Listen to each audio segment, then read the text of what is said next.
这两个地方有什么共同点？A. 中国曾经的最高营业额主题公园长隆。B. 广州市的第一家山姆超市。公答案，以上两个商业项目的土地曾经都属于同一个城中村的集体农田。这个城中村叫做李仁洞，是咱们故事的主角。很多人都认为城中村就是城市里的旧房子，其实真正的城中村可能只存在于珠三角。咱们拿广州市举个例子，在上个世纪，随着城市的扩张，很多像李仁洞这样的小村庄渐渐都被城市包围了。这些村子的建制依然保留，村子呢还是过去的村子，但是没有农田了，变成了城市里的另一座城市，就像罗马城里的梵蒂冈。咱们现在只能看到城中村被深度嵌入到城市里的样子，但是在过去，城中村其实很像古希腊的城邦，它们各有特点，在不同的阶段有过自己的辉煌，也有很多特别有意思的故事。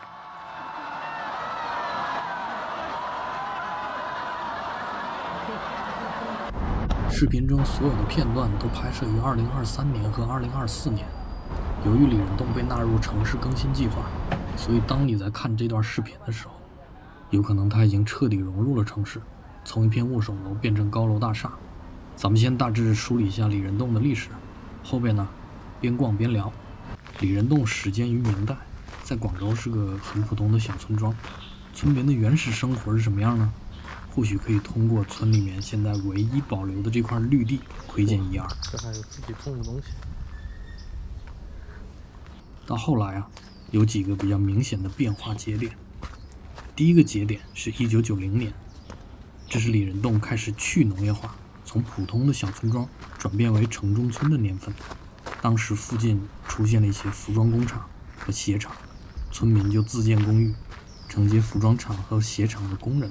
第二个节点是2009年，服装电商行业开始进驻到李仁洞，随后迅速让李仁洞成长为全中国最辉煌的淘宝村之一。第三个节点是2013年，这是李仁洞的服装电商达到巅峰的时候。在那个时候呢，村子里面一共进驻了600多家淘宝店，一年发出去的快递量有3600万件。淘宝和天猫销量排在前10位的服装店一度都被李仁洞垄断了。阿里集团也在2013年把李仁洞认证为淘宝村。不知道有没有朋友在那个时候用淘宝买过衣服说不定就是从李仁洞发货的。第四个节点是2015年，这时候李仁洞的电商开始衰败了，附近的南村地区又出现了很多互联网公司，打工人开始在这里租房，李仁洞再度变成了普通的城中村。有没有发现李仁洞村跟咱们老家的乡镇街道特别像，道路呢横平竖直，没有那种特别密集的握手楼。其实李仁洞村有新村和旧村两个区域，咱们现在是在新村，它建于2005年，道路又特别直，房子看起来也很整齐。咱们现在感觉不到它的独特，但是在当时这个村子的设计是划时代的，它的意义相当于雅典的比雷埃夫斯港。古希腊有很多城市在建设的时候，它规划的力量并不大古希腊可能没有握手楼，但是不少建筑和道路都是自然生长出来的。到后来呢，有一个叫做希波丹姆斯的城市设计师，他率先为比雷埃夫斯港规划了这种横平竖直的密集路网，让交通更方便。这个港口至今都保留了当时的设计痕迹，就像2500多年前把陶器和橄榄油发往爱琴海和地中海的雅典商人那样，淘宝商在李仁洞把衬衫和裙子发往全国各地。李仁洞的旧村呢，就是普通城中村那种握手楼的面貌，道路像迷宫一样，把村屋和祠堂都连接起来。村民们也有祭拜祖先神和村落守护神的习惯。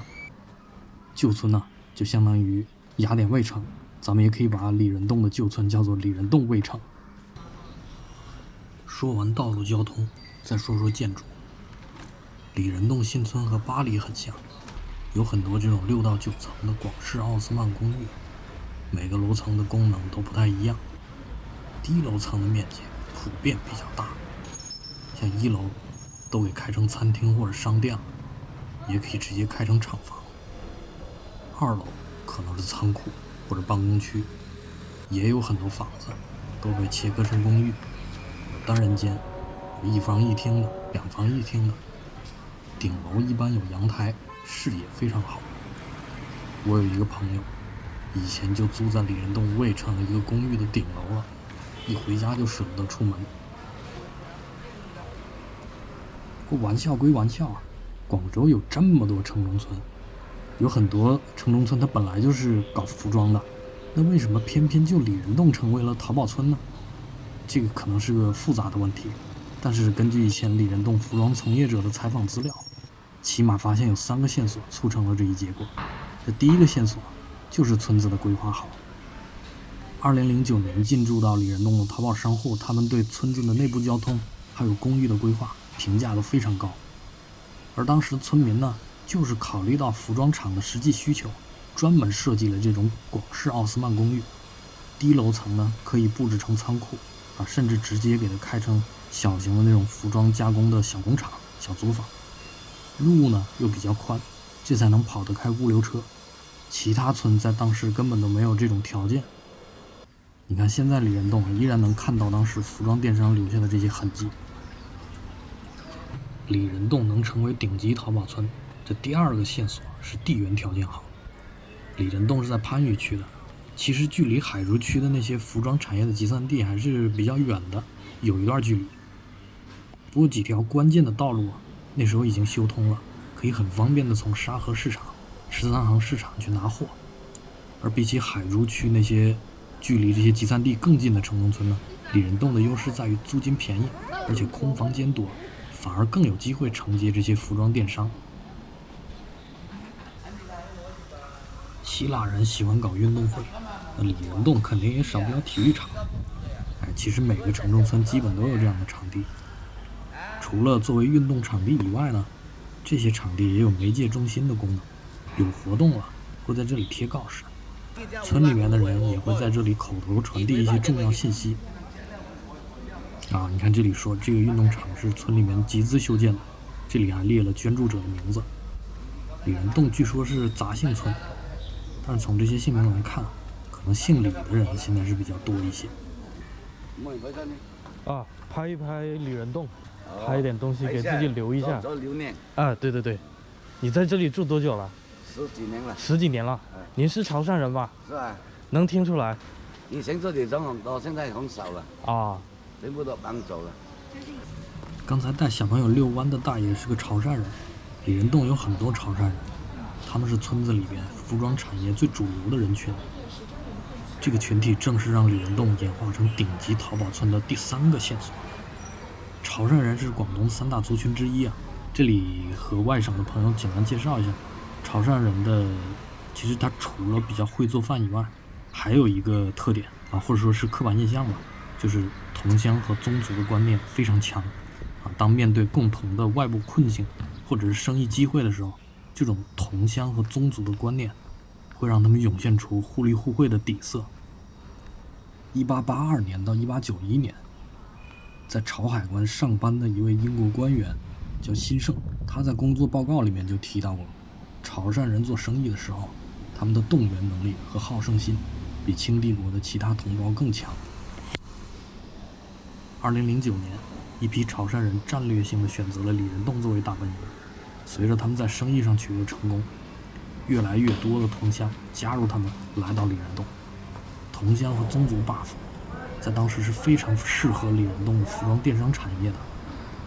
服装行业非常考验墨绘经验，如果半路出山，那么有人能传授经验，在上下游有熟人关系就尤为重要。许多从事服装行业的人，他就是依赖老乡熟人关系。像广州海珠区城中村里面的服装从业者，有很多就是湖北、江西四川的那些同乡族群。2010年代那时候电商的情况也是很特殊的，当时还没有天猫，在网上买东西呢，像咱们现在这样先看品牌什么的，这种习惯那时候还没普及呢。当时就经常有一些都市传说，说有一个同事去年是忽然从公司消失了，是咋回事？是赤手空拳做淘宝去了。而且人家后来做的还挺成功。哎呀，把人恨得牙痒痒。2010年的电商确实是比现在是要好做一些的。如果要是有大佬能带着上分，那咱们肯定也发财了。咱们是没这个机会，但是潮汕人有啊。大概在2013年，里仁洞的电商产业达到了巅峰状态。这个时期啊，他们已经建立了商业协会和短号群，据说最多的时候有5000多名会员给加进去了。通过这样的渠道，潮汕人共享货源信息和销售数据。每当淘宝官方发布一些重大的一些变革的时候，就召开议事会，一起讨论运营对策。出去拿货的时候呢，他们又协调货品种类和价格，来确保彼此之间的那些网店是互补经营的，没有内部的恶性竞争。而为了从沙河市场、13行市场拿货，潮汕人还专门在里仁洞开了一家货运公司。里仁洞的几百家淘宝电商看似紧密团结，在外界人眼中，他们已形成一个共同体。据说里仁洞的潮汕人里面有一位叫做罗文斌的关键人物，他成为了外界人眼中里仁洞潮汕人的象征和村里面实际的话事人。尽管呢，里仁洞未必真有一位话事人，但是肯定有一群像罗文斌这样的人带领大家建立了互惠的商务网络，这才能让里仁洞创造了更高的销售额。2015年，正值巅峰的里仁洞盛极而衰，越见上涨的房租挤压成本，注重品牌货的天猫、京东，那时候也渐渐深入人心了。电商平台更注重 B2C， 而不是以前的 C2C。里仁洞呢，缺乏品牌力，也缺乏设计水准，慢慢的影响力就越来越弱了。哎呀，所以大家看啊，做电商是非常难的。现在做视频博主也非常难，希望你能点赞我的视频，关注我，这将成为我继续更新的最大动力。我学校有个朋友，他的地点就是兰州拉面，他家开兰州拉面。是啊。给我留一点啦，你们还在路上就开吃。特殊采访，特殊采访到达了。哈哈，嗨，你们好。到张边村那边去。哦。你上学在这边吗？对啊，上学是在那边锦绣。那你不在以前那个地方吗？我搬家。差不多1年了，上1年是搬。上一年10月多搬的。小朋友，你在这里住多久了？10几年了。家也去。10几年，我看你还没有10岁吧？是。走了，小朋友，不打扰你们。刚才那2个小朋友都是父母在广州上班，就一起跟过来住在里仁洞了。所以大家看，住在城中村里的不光有打工人，还有小朋友，而且小朋友不一定有多么无聊，有可能也是能找到小伙伴的。现在时间不早，咱们已经到了里仁洞卫城，那就抓紧先把祠堂给看了。祠堂是城中村最重要的建筑，现在呢，很多村民都已经搬到外面住了，但是祠堂搞仪式的时候，原住民还是会以一个集体的身份重新回到城中村。一个城中村的祠堂呢，有可能是会分为2种的，一种是供奉祖先神，一般每一个姓氏的宗族都有自己的祠堂。里仁洞前面说是杂姓村嘛，它这里面有李氏、马氏、陈氏等等一些祠堂。那还有一种祠堂呢，就像里仁洞村的李溪古庙，是用来供奉自然神的。李溪就是里仁洞的别称。这个古庙呢，供奉北帝，北帝是一位水属性的神，他庇护信众航海顺利、生意顺利，也保佑人平安，是村子里的守护神。我在了解里仁洞祠堂的过程，发现了2个特别有意思的故事，这里还是一边逛一边分享给大家。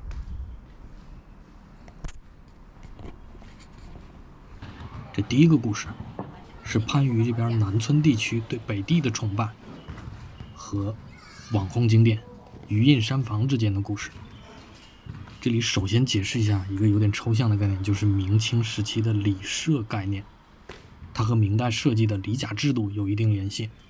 大概逻辑就是靠宗教纽带，把同一组户籍的村民给它能聚合到一起。明代那时候规定，每110户人家就编成一个里。那一个比较大的村子呢，它里面可能有好几个里。几个比较小的村子呢，比如说每个村都不到110户，那就合起来编成一个里。里人洞就是属于这第二种情况。里呢编好了之后，它需要向朝廷纳税，衙门也会分配一些工作任务让里来完成。而在宗教的角度，明代还规定一里对应一社，社主要是就是祭祀场所、祭祀活动的意思。就是说咱们几条村子都属于同一个里，那就得一起修一个社庙，在社庙里面完成符合官方规范的一些宗教活动，这样咱们几个村子的人就都是自己人了。里甲制度到后来就逐渐松弛了，但是社这种习惯在民间它依旧保留下来。像里人洞还有番禺区这边名气比较大的板桥村、沙边村、南村等等，一共有9条村，在清代的时候都属于东山社。东山社的乡绅继续依靠宗教纽带把这几个村子给聚合起来了。村民呢就一起祭祀自然神，还会搞一些像舞狮、迎神之类的活动在这几个村子里面巡游，来增强村子的凝聚力。这和古代希腊的情况也是有一点相似的，像斯巴达、雅典，他们都会和自己的同盟城邦一起祭拜阿波罗和宙斯，用这种方式来增进关系，也增强结盟这件事情的正当性。说回里人洞强势宗族一般是对社这种东西的影响是比较大的。据说呢，东山社在最早的时候是在板桥村黎氏宗族的主导下，主要崇拜南海神。但是南村还有一个巫氏宗族嘛，大家在小红书上面查广州的旅游景点，里面有很多都提到余荫山房这个景点。其实余荫山房就是巫氏宗族的宅地。这个巫氏宗族呢，在清代的时候变得强盛，在他们的影响下，里人洞所在的东山社变为主要去崇拜北地。在部分祭祀活动中呢，南海神就渐渐转变为配祀。我在2023年来里人洞的时候，依然是碰见了有人来里西古庙烧香。或许在古代的时候，里人洞的村民去里西古庙烧香，就像雅典人祭拜雅典娜一样，是生活日常的一部分。第二个故事是关于村落结盟的。前边讲到，里和社绑定到一起，起源于明代的制度设计。华南这边呢，还有一种自发形成的微型共同体，叫做约。约呢，通常是几个村子联合起来，达成一些具体的项目目标，比如说维护一条公共道路，长期管理一条水渠，有的时候也会联合组建武装力量，形成防御同盟比如北约开玩笑广州还真有很多地方名字带北约，但它不是防御同盟的意思。说回里人洞，里人洞所在的东山社也叫做9乡之约，因为9个村庄嘛，曾经和隔壁的汉溪村发生过械斗。不过这是很久以前的事情，现在看起来非常搞笑，因为2个村子现在是情同手足的。汉溪村的人他非常关心里人洞的人要不要过去租房。里人洞的故事讲得差不多了，视频的最后呢，我剪辑了2023年8月份那时候进村拍摄的一些旧村的街景。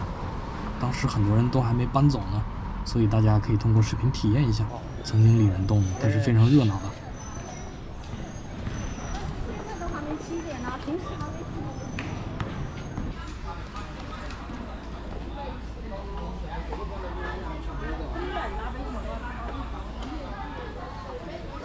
再往哪儿走？前面看这是干啥呢？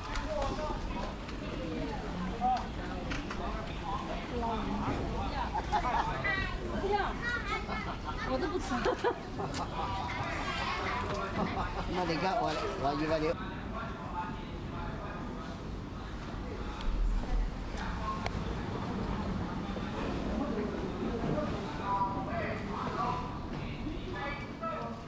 城中村是城市的褶皱，可以包容和接纳人们最实际的需求。很多人把城中村看作贫民窟和握手楼的聚集地，但其实它也有浪漫的一面。城中村的繁荣、衰落、城市更新，都是很正常的变迁。本频道将整理广东村落的有趣故事，并且着重以城中村里面的故事为主。欢迎订阅，你的订阅、点赞、评论都将是我更新视频的最大动力。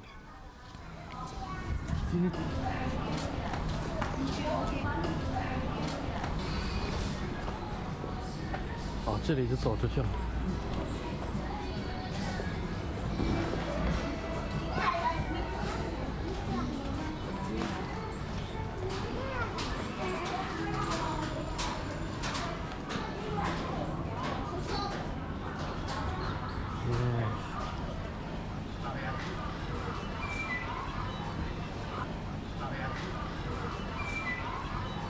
OK， 感恩。里仁洞因服装电商行业而兴盛，最终却没能长期保持繁荣。距离村子不远的地方，同样是服装电商行业的西因崛起了。服装行业与广州又有怎样的关系呢？这又是另一个故事。